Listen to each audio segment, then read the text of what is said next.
Adversity is said to be the most effective teacher. After all, it is extreme pressure that transforms the common carbon into sparkling diamonds. Dr. Rajdeep is a professor and coordinator in the Department of Commerce at Jain University and is a triple postgraduate and a PhD, having completed his MCom, MBA, and MPhil, and also a doctorate in commerce. He was the university gold medalist in both MCom and MPhil. He has been awarded the Distinguished Toastmaster, the highest award in Toastmasters International. He has also received a national reward for being a role model for empowerment of persons with disability from the President of India, Pranab Mukherjee, in 2013.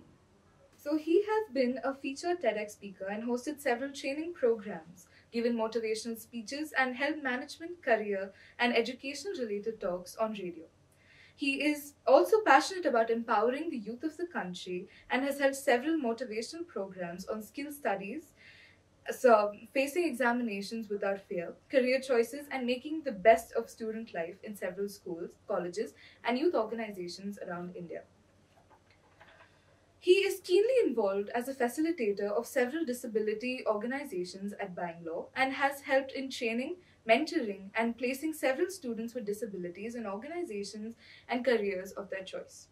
Dr. Manwani is passionate about research and quality in education and is part of the Internal Quality Assurance Cell and also a key member of the research cell at Jain University, and has completed 2 minor research projects on entrepreneurship and student behavior. He firmly believes in the motto of his life, touching lives and making a difference.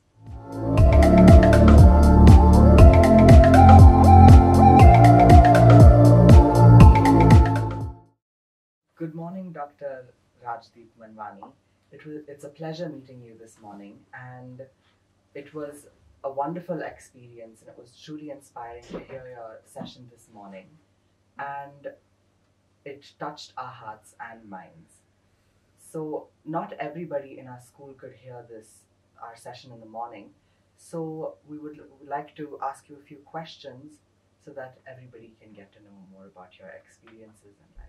Thank you so much, Vignesh. It's an absolute pleasure coming to Bangalore International School, and I love the warmth, the affection, the courtesy, and everything which was offered at Bangalore International School. It's an absolute pleasure. Just like I felt my heart and mind was touched by the students and the management and the administrators. So it's an absolute pleasure being here. Thank you, Vignesh, for that warm introduction. Yes. All right. So the first question that we have is that you mentioned that you had lost your eyesight in the 8th grade around 13. And so how did you lose your eyesight, and how did it impact your life as a teenager?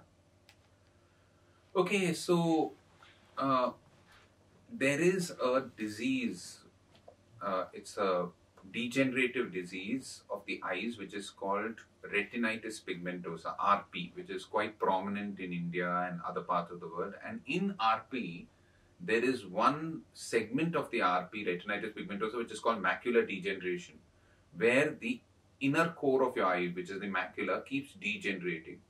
It's supposed to be a congenital disease where you inherit it from some weak genes of your parents, but none of my parents or grandparents had it. But even then, the eyesight kept becoming worse and worse. And in 8th standard, it struck, and by in another 3 or 4 months, I had lost around 80-85% of my eyesight. So basically, that caused me to lose my eyesight over a period of time, right? So that was the reason for me losing my eyesight. So interestingly, sir, the other day I was listening to this interview with Lieutenant General Dr. Madhuri Kanetkar, and she said that our generation gives up too easily. So when we are faced with dejection or any adverse situation, we are overcome with immense fear and emotional turmoil. So sir, you in your past have also dealt with such emotions and emotional turmoil. How did you overcome this? Okay, so when I lost my eyesight, it was a very, very difficult experience, because I must tell you that in my 8th standard, I was a wonderful student. I used to always score 95% and above. I was almost the top ranker. I used to play for the middle school cricket team of my school. I used to be a good fast bowler. I was a voracious reader. And suddenly everything around you collapses because, you don't have the eyesight to read, to play, to study. And it was a very, very difficult experience at that particular point of time. And what helped me at that time was some very interesting incidents which happened. One incident which happened was when I was sitting in my room and I was crying bitterly because I had lost my eyesight. I felt a soft hand on my shoulder, and when I looked behind, it was my father, and my father said something which turned the perspective of my life. He told me, "Beta, don't keep your dreams in your eyes. They will wash away as tears. Keep them in your heart so that each heartbeat reminds you to achieve those dreams." And that was a big turning point in my life because I said there's no point crying over spilt milk. No, I don't have to keep my dreams in my eyes. They'll wash away as tears. I have to keep my dreams in my heart and be passionate of whatever I do. And that will help me overcome this particular incident which has happened in my life, which has made me to move to a different level. So that was one incident which still is fresh in my mind, and I think so that was a big turning point. It helped me to cope, and I think so also what happens, why we give up too easily, or what happens is that generally when we go through a difficult situation, when we go through a situation which challenges us and we go through a difficult situation, you get into this self-pity mode, and a mode where you are asking why this happened to me. And you keep asking why. And I had that sort of immaturity at that time. I said, why should God choose me to have this particular disease? Why did I have to lose my eyesight? But I think so, after a point of time, I've realized this fact that whenever you're faced with difficulties in life, the right question to ask is not why. Because you never get answers to why in life, especially when you're in challenging situations. Why did the greatest apostle of love, Jesus Christ, get crucified? There is no answer for that. Why should the greatest follower of non-violence, Mahatma Gandhi, die such a violent death? There is no answer for that. The correct question which you have to ask yourself at that particular point of time and train your mind for that is, how should I overcome this difficult situation?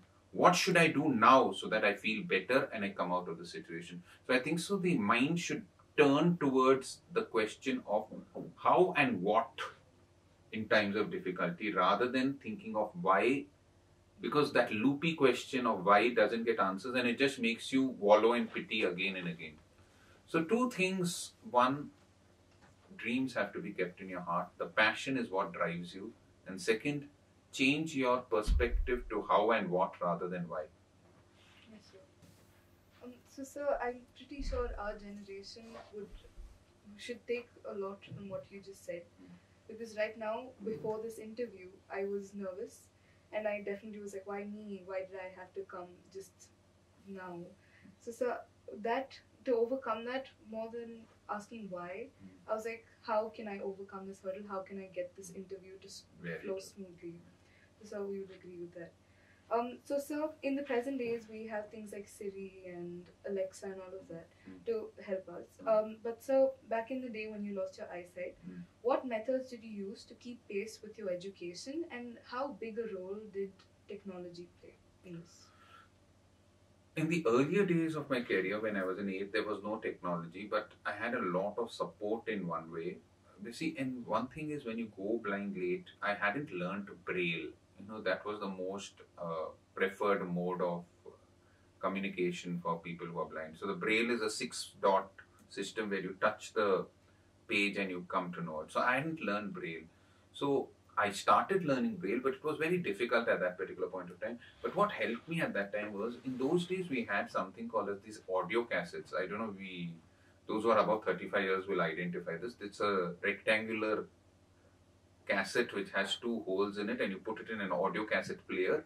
So my sister and my mother, and I contacted several NGOs at that particular point of time, one of them being Mitra Jyoti, who used to have volunteers who used to record the books for me. So they used to go and they used to record the books for me. So if you can say in one way, that technology helped me at that particular point of time, the audio cassette technology, and I used to keep playing it and rewinding it and playing it and rewinding it. Now, as time progressed, when I went on to get into college, even then it was there, but once I got into my profession, computers had come, and with computers, it opened a complete new window of opportunities for people who are blind, because at that particular point of time, computers developed something called as a screen reading software. So we had something called as JAWS, and now we have something called as a free software, which is called NVDA, non-visual display access, which actually reads out whatever is there on your screen.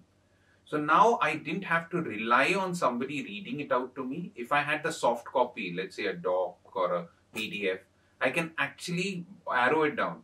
Now what happens is, as a blind person, I use shortcut keys rather than using the mouse. So if I have to open a file, I'll use Control O. If I have to start a new document, I'll use Control N. So I use these shortcut documents, and that's what helped me in teaching, going through my points again.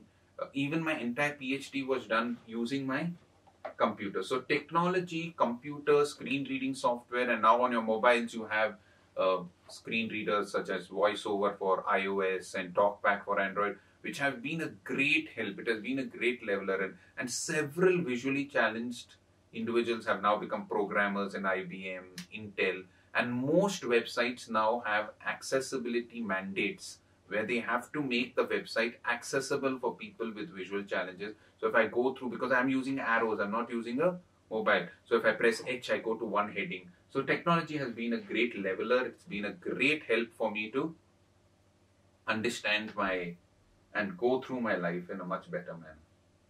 Yes, sir. Yes. So, as you had mentioned that your teacher helped you during your debate, that she said you can do it and motivated you.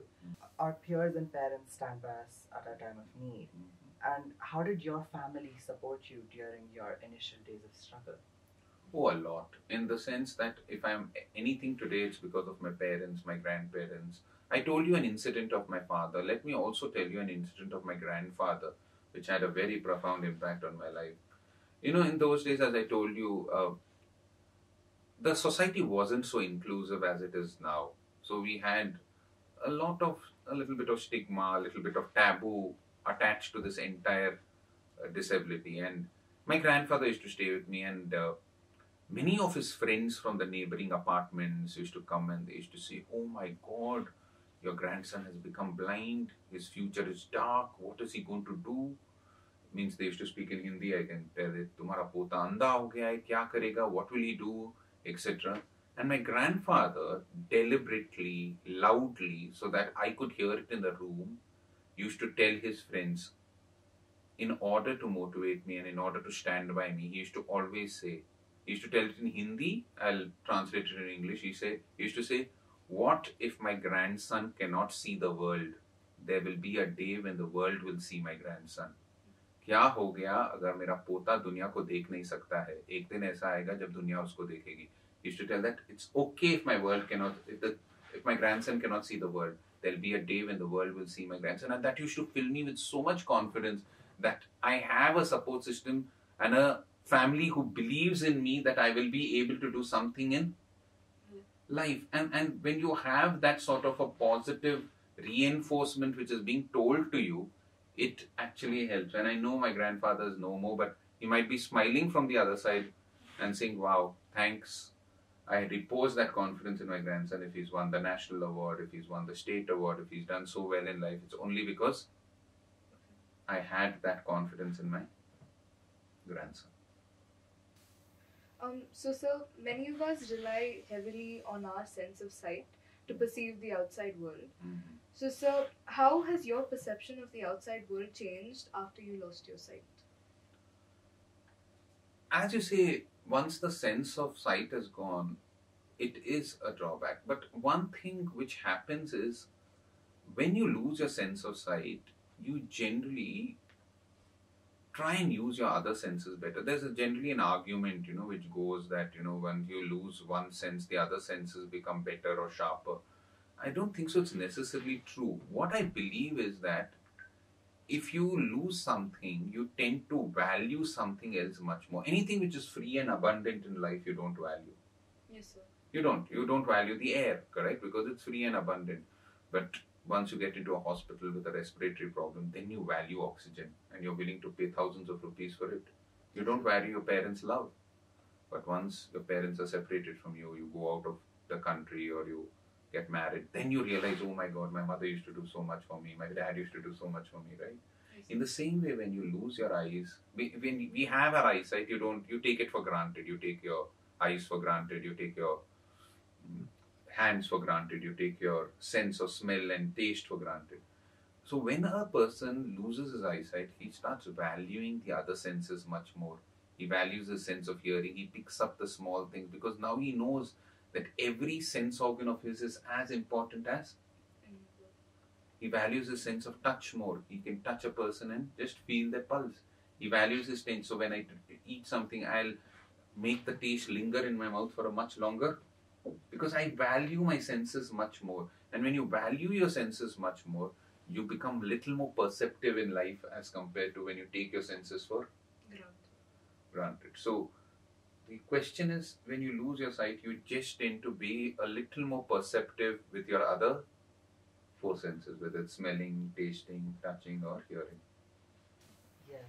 So our school, BIS, is known and is a caring and connected community, and we consider ourselves to be part of this big family.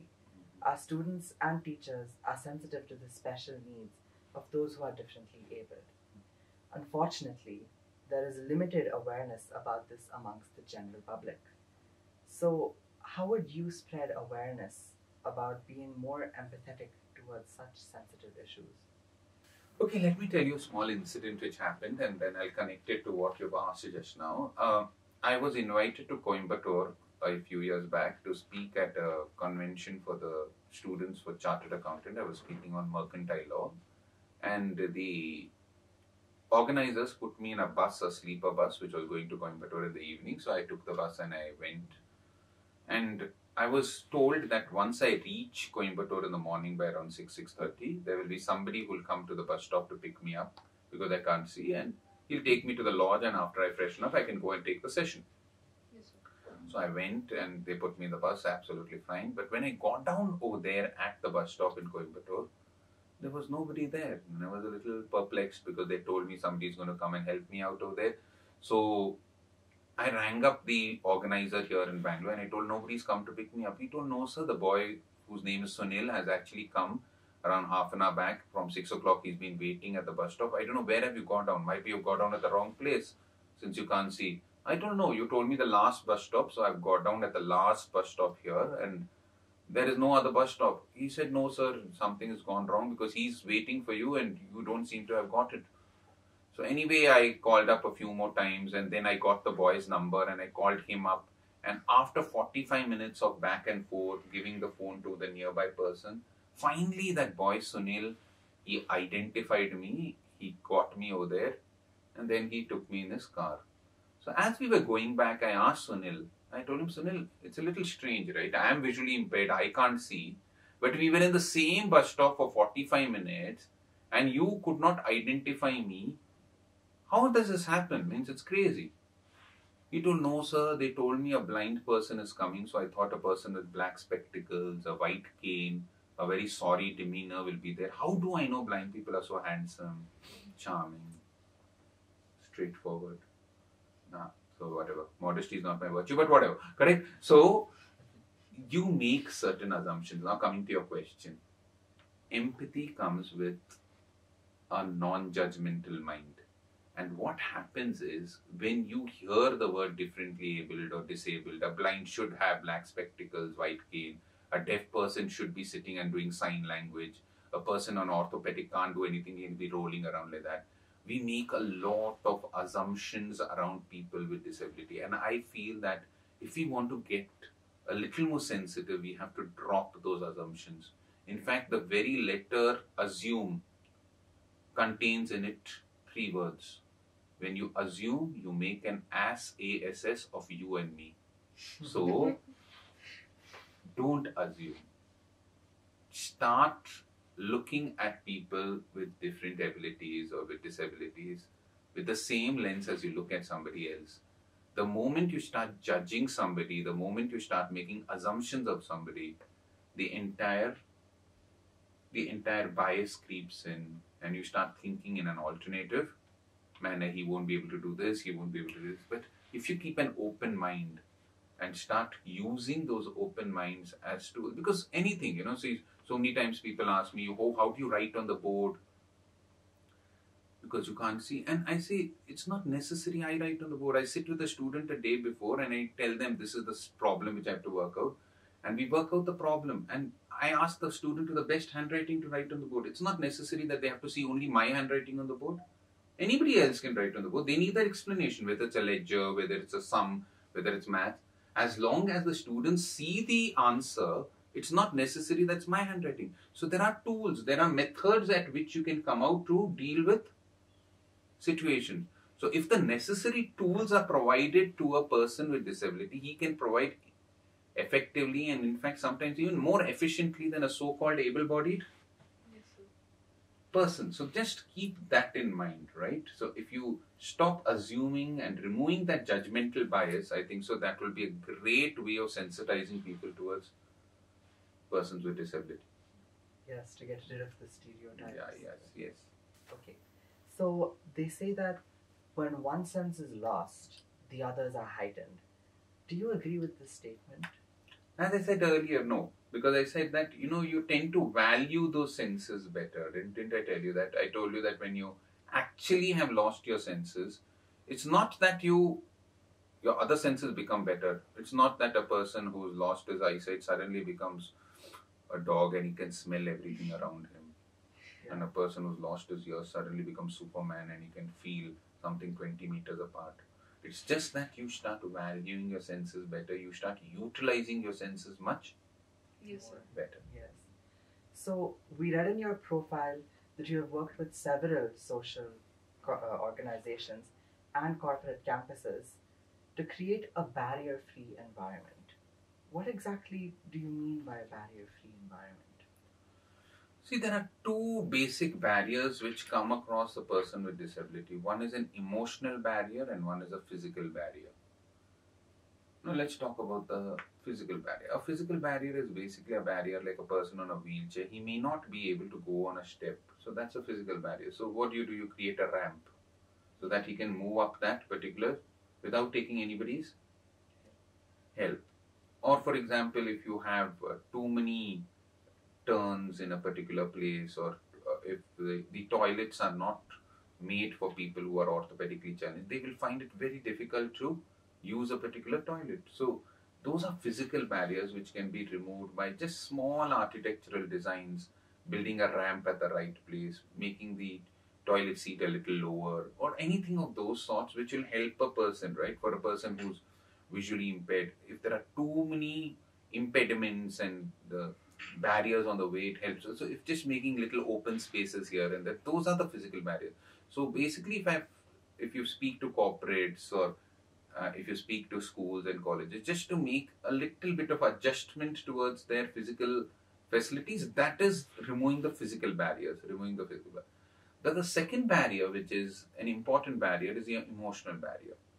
What happens is, there's a lot of times people with disability face these emotional barriers where the so-called able-bodied people feel a little inhibited to talk to them. What do I say? Will this person understand me? Because we have that habit of congregating towards people of our same kind. The birds of the same feather flock to.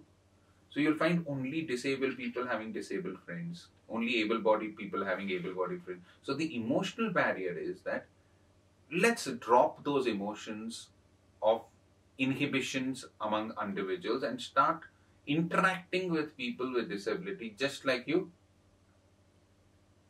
interact with a normal person. Let me give you an example. So I had a friend called who actually was working in a BPO, and he was going in a lift and he's on a wheelchair. Now what happened was, His wheelchair is such that the lift was in his flat is the one where you close it and open it, those traditional ones. Yes, sir. So he had to depend on a watchman to put him in that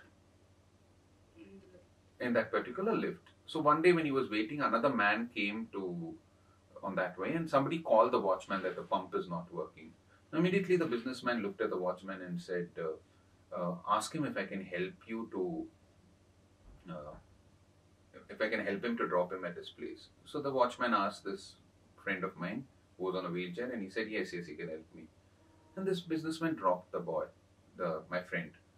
Afterwards, my friend called me up and he said, I didn't understand one thing. Why did he have to ask the watchman whether he wanted to help me or not? Why couldn't he ask me directly? So sometimes we have these inhibitions where we always want to go through an interpreter or an interlocutor, isn't it? Yes. Sometimes when I go out, they'll tell my wife, tell him that he has to leave his slippers here outside. Means if a person is visually impaired, it doesn't mean he can't hear, right? Yes. So we have those emotional barriers where we feel somewhat awkward to speak to a person with disability. So these emotional barriers have to be removed. There's a very interesting story of a lady. She suffered from throat cancer, and a doctor, a very famous doctor, operated on her, but she saved. There was no hope of saving her life, but he had to remove her voice box because of the throat cancer, but her life was saved, and she was so thankful. And once the doctor was passing by, she called him and she smiled and she said, thank you so much, doctor, for saving my life.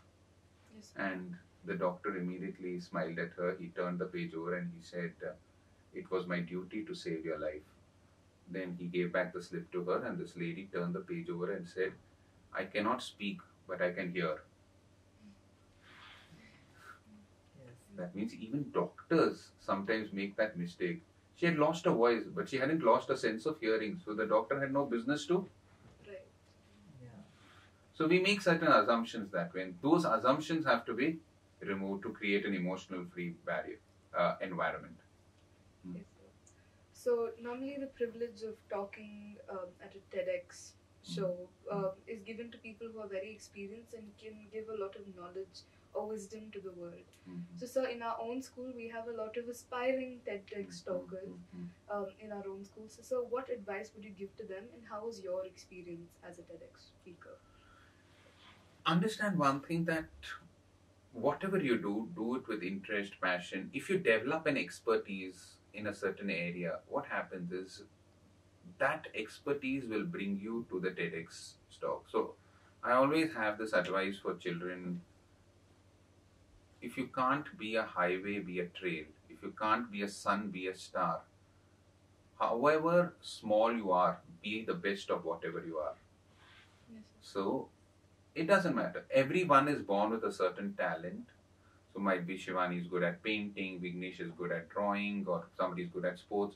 Once you start excelling in a particular sport, and if you do what you're good at, then results follow. So, a call from TEDx happens because you have done well in a particular field. So you have to do your best, and then results take care of themselves. So I think so if you just focus on getting into a TEDx talk, it might not work. But what works is doing the best of whatever you can, and then results take care, because if you get focused towards getting the result, then if you don't get it, you feel a little disappointed, etc. So that's the whole. Be natural, be what you are, don't put pressure on yourself.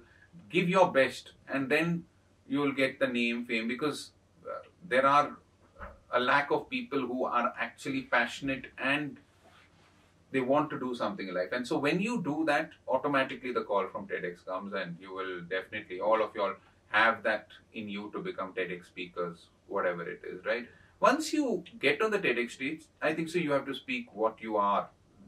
You have to be authentic, because you can be the best yourself, but the second best somebody else. So if you're good at painting, you talk about your skill. If you're good at, as a science graduate, you speak of what science you have in your mind, right? Yes. So the authenticity counts at that particular stage. So I was authentic. Whatever I had to say, I said that at that particular point of time. So everybody has their own authenticity, has their own gifts.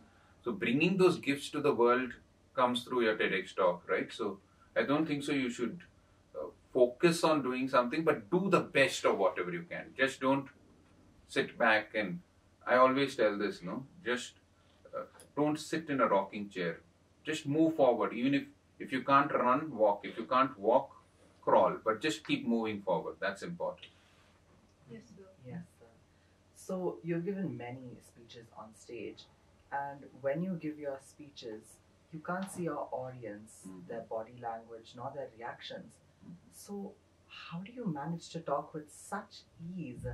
What's your motto? I think so. The only thing which happens is, it's not that I was born a great speaker. It comes through practice. Anything comes through practice, right? So Yes. when you get into your swimming pool for the first time, you'll swallow water, you'll crumble. So when I started speaking, I used to be too fast, I used to be nervous, and everybody gets nervous. It's not that I'm not nervous and you suddenly become a great speaker. Everybody, even when I was sitting for this podcast, my knees were shivering a little bit. You can't see that, because the camera won't focus on that. But actually, it's good to feel a little nervous, because that means you're worried that your performance should be well. The only people who speak without fear at all are psychopaths, correct? So the fear is absolutely normal. It's nothing which prevents you. It's absolutely normal to be nervous. But the way in which you come out of that fear is to keep going again and again. There's nothing like practicing again. The first time you go to swim, you'll swim, swallow a little water, then you become a little better, then you become a little better. So there was a very famous actor from the West. His name was Michael Caine. He was a very good method actor, and they had asked him once, what's the secret of your success? And he used to always say this. He used to say, preparation is hard work, performance is relaxation. Yes, sir. So the more you prepare, the more you spend time on stage, you become a little better, and then you start moving towards. But it doesn't mean that nervousness and the fear will go off. It will be there, but it becomes, you manage it. You convert those butterflies into your stomach into a formation. Yes. And that is how you become a good public speaker over a period of time. Yes, sir. So, coming to a question that our students would probably resonate with. So, universities these days, they don't only look for students with a strong academic background, but they also look for multitaskers, people with good leadership skills, and someone who's very empathetic towards the society and their environment. So, you, sir, have, like you told us in the talk that we had before this, that in Devanhalli, you built 3 man-made toilets, and that is a form of service. So, sir, you are a role model to us.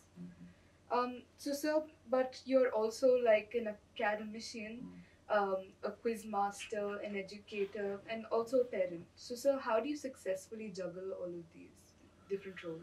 Okay, there are 2 parts to this. Now, universities look at different aspects, very true. And what I say is always be a leader.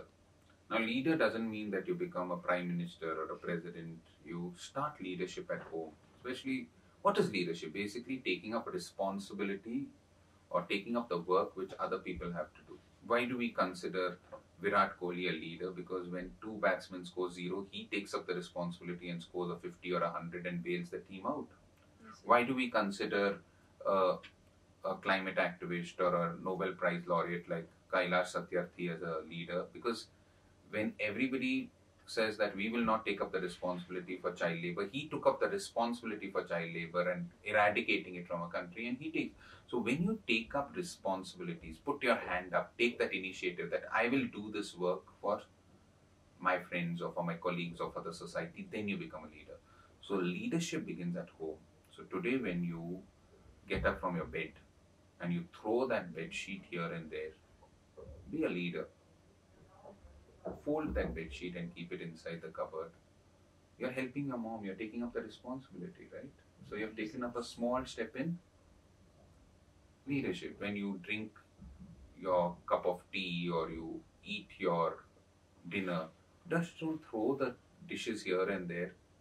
Might be you can actually go and wash it instead of your mother or your father doing the job for you. You're being a leader, and the more you take up small responsibilities, might be you can teach your son, brother, younger brother or younger sister. The more you take up responsibilities, the more you're becoming a leader in your own right? When there's a project in class, take the initiative. I'll do the work. It's okay. My friends are doing the work. Even I will do that project together and I will contribute. The more you contribute and do other people's work, the more you get respected in the world. So leadership is not something which is out of the grasp, and that's what people look for. Everybody looks for people who are willing to take that initiative, people who are willing to take that responsibility. So what you said was true. Now the second part of the question is, what about different roles? See, I think so we have to understand one thing. Time is equal for everybody. There's one thing in life which we cannot complain about, where God has discriminated his time. Even a Bill Gates has 24 hours. Even a beggar on the road has 24 hours. Even the Prime Minister of the country has 24 hours. Even a person who's doing a small sweeper's job has 24 hours. The difference is the way in which they utilize it. Now, time has to be managed in a way where we set our priorities right. Correct? Yes. What is my priority in life? So, generally, I note down 4 or 5 things. Who are my priority? My priority is my family, my work, my job towards society, and then whatever work comes, I prioritize according to those 5. Anything outside those 5 priorities, I generally have to say no. Suppose it might be that your friend will call you out, and at that time itself, you have to spend quality time with your son. So the friends, I have to say no. So saying no at the right time, and also keeping a very, very clear priority. What are my priorities in life? And you cannot actually control the movement of time, but you can control what you do with the priorities at that. So your priority at this time might be studying, Yes. but you have a very, very tempting serial on Netflix. So you will say, okay, I will see Netflix. That 3 hours will never come back. But if your priority is that, let me finish studying and then I will see Netflix. It's such a big relief, right? So the magic word here for managing time is something called discipline. If you are disciplined with your time, and discipline comes with delayed gratification. If you have to see a movie and if you have to do your homework, imagine when you're seeing the movie, in your mind that homework is going on. But if you can delay that gratification, do your homework first and then see the movie, you can see it with so much of relaxation, right?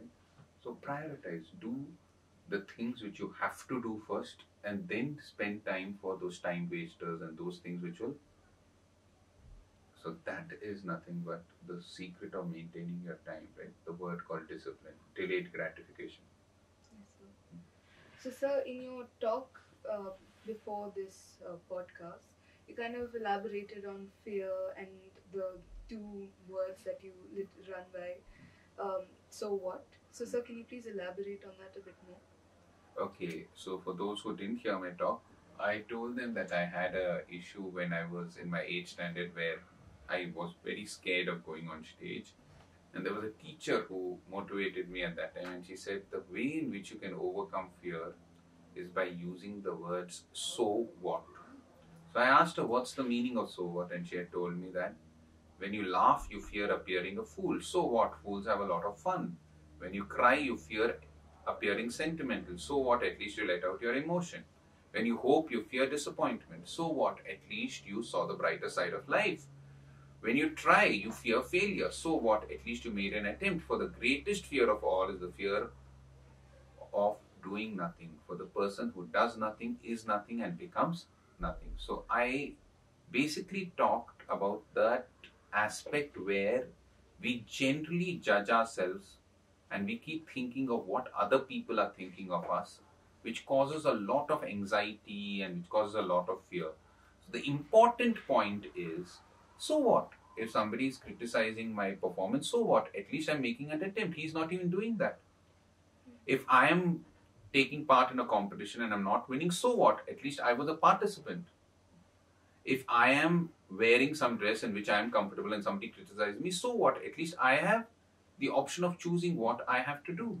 So what is moving yourself from a mindset of what other people think of me to where I am a master of what I think of myself, because you cannot satisfy or live up to everybody's expectations.